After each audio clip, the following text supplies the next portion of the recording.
শ্বশুরবাড়িতে গেলে আমি আমার হাতে রান্নাবান্না হয়। যত তরকারি, যত মাংস বলেন, কোনো কিছু তরকারি মাখতে গেলে আমার শাশুড়ি বলে, "আগে তুমি মেখে দাও।"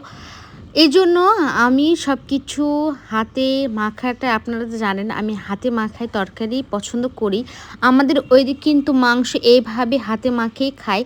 এখানে ৩.৫ কেজি মাংস ছিল।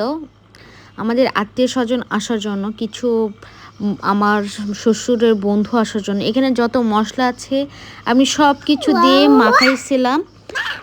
আর এই মাংসটা খেয়ে কিন্তু সবাই পছন্দ করেছে, অনেক মজার হয়েছিল। আসলে টাটকা মাংস আর অনেক মজার হয়েছিল।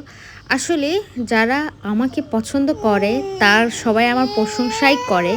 যারা পছন্দ করে না তারা তো একটু না একটু খুঁত বা একটু ভুল ধরবেই। আমি কিন্তু তাদেরকে বেল দেই না একইভাবেই। যারা পছন্দ করবে তারা অবশ্যই পছন্দ করবে, যারা করবে না তাদেরকে বলবো না যে আমাকে পছন্দ করেন।